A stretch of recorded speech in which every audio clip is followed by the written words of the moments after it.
تو کہا اگر تم اپنی جانوں پہ ظلم کر بیٹھو تو میرے محبوب کی چوکھٹ پہ آ جاؤ. اور یہ حضور کی حیات طیبہ میں بھی تھا، ظاہری حیات میں بھی، کہ حضور کے پاس جائیں جب اپنی جانوں پہ ظلم کر بیٹھے، جس طرح حضرت ابو لبابہ سے ہوا. آج مسجد نبوی کے اندر ریاض الجنہ میں ایک ستون ہے، جس ستون کا نام ہے استوانۃ ابی لبابہ وتعرف بالتوبہ، معروف ہے ستون توبہ کے نام سے. حاجی جب جاتا ہے تو اس کی خواہش ہوتی ہے ریاض الجنہ میں جگہ مل جائے.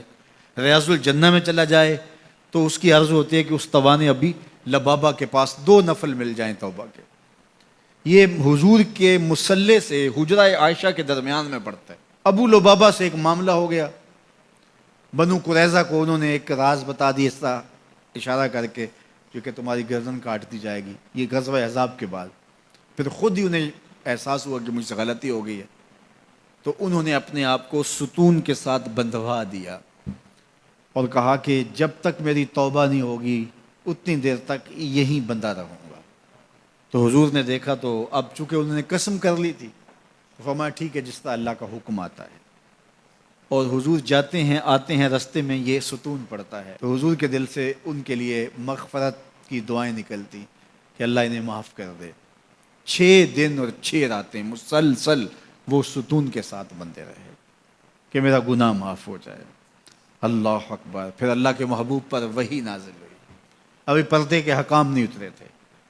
سیدہ ام سلمہ رضی اللہ تعالی عنہا نے کہا کہ حضور اگر اجازت ہو تو میں انہیں خوشخبری دے دوں. تو فرمایا ٹھیک ہے. تو وہ دروازے پر آئیں اور کہا کہ ابو لبابہ تمہاری توبہ قبول ہو گئی. تو صحابہ دوڑے ان کی رسیاں کھولنے کے لیے. ابو لبابہ نے کہا خبردار کسی نے میری رسی کھولی، یہ رسیاں حضور اپنے ہاتھوں سے ہی کھول لیں گے. پھر فجر کی نماز کے وقت حضور تشریف لائے تو حضور نے رسیاں کھولیں.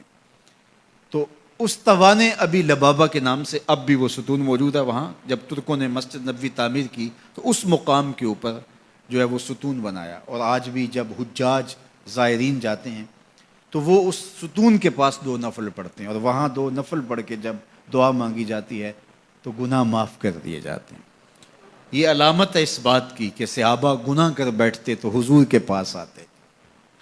اب حضور کے وصال کے بعد بھی یہ عمل صحابہ میں جاری رہا، تابعین میں جاری رہا، بعد میں آنے والوں کے لیے جاری رہا، اور آج تک امت وہاں جا کے حضور سے شفاعت کی طلبگار ہوتی ہے اور اپنے گناہوں کی معافی اللہ کے حضور کے وسیلے سے طلب کرتی ہے.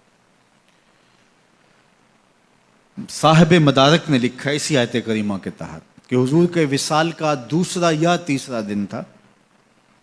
ایک عرابی دیہاتی دور دراز سے سفر کر کے مدینۃ المنورہ پہنچا حضور سے ملنے کے لیے. جب داخل ہوا تو پتہ چلا کہ حضور کا تو وصال ہو گیا 3 دن پہلے. تو پھر اس پہ کیا گزری، اس نے رونا شروع کر دیا اور حضور کے روضے پہ آیا، قبر انور کی مٹی کو اپنے سر پہ ڈالتا اور کہتا حضور میں تو گناہوں کی بخشش کے لیے آیا تھا، اللہ کا کلام پڑھا تھا اگر اپنی جانوں پہ ظلم کر بیٹھو تو محبوب کی چوکھٹ پہ آ جاؤ. مجھے یہاں آ کے پتہ چلا کہ آپ تو وصال کر گئے ہیں، تو میں تو نہیں جانا جب تک گناہوں کی مغفرت نہ ہو. ضد کر بیٹھا تیرے کولوں انج منگاں گا جویں اڑیاں کرے ایانا. تو وہ ضد کر بیٹھا حضور کے روضہ انور کے پاس قبر نور کے پاس بیٹھ گیا، مٹی لا کے سر میں ڈالتا اور کہتا کہ حضور میں تو بخشش و مغفرت کے لیے آیا ہوں، میں نے تو نہیں جانا جب تک میری مغفرت نہ کر دی جائے. تو صاحب مدارک نے لکھا ہے فنودی من القبر انہ قد غفر لک، قبر نور سے آواز آئی جا تیرے گناہ معاف کر دیے گئے. یہ حضور کے وصال سے 3 دن بعد کی کہانی ہے. اور اس کے ایک عرصہ بعد امام عطبی کہتے ہیں میں حضور کے روضے کے پاس بیٹھا تھا اور ایک دیہاتی آیا اور اس نے بھی فریادیں کی اور فریادیں کر کے چلا گیا اور میں بیٹھا تھا. بیٹھے بیٹھے اونگ آ گئی تو حضور کی زیارت خواب میں ہوئی اور آپ نے فرمایا اے عطبی اٹھو اور اس عرابی دیہاتی کو ڈھونڈو اور جب مل جائے میری طرف سے جنت کی بشارت دے دو. مجرم ہو تو منہ اشکوں سے دھوتے چلے آؤ، مجرم ہو تو منہ اشکوں سے دھوتے چلے آؤ، آؤ در تواب پہ روتے چلے آؤ. قرآن میں مذکور ہے بخشش کا طریقہ، سرکار کی دہلیز سے ہوتے چلے آؤ.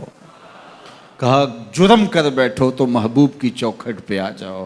پھر کیا ہوگا؟ لَوَجَدُ اللَّهَ تَوَّابًا رَحِيمًا. تم تو گناہوں کی معافی لینے آئے تھے لیکن محبوب کو ساتھ لے آئے ہو، لہٰذا وسیلہ حضور کا ڈالا ہے تو گناہ تو معاف ہوں گے ہی ہوں گے، اضافی رحمتیں بھی عطا کر دی جائیں گی. اللہ اکبر. کرم نوازیاں ہو جائیں گی. تو ان کے در پہ حاضری سعادت مند لوگوں کا عمل اور وظیفہ رہا ہے.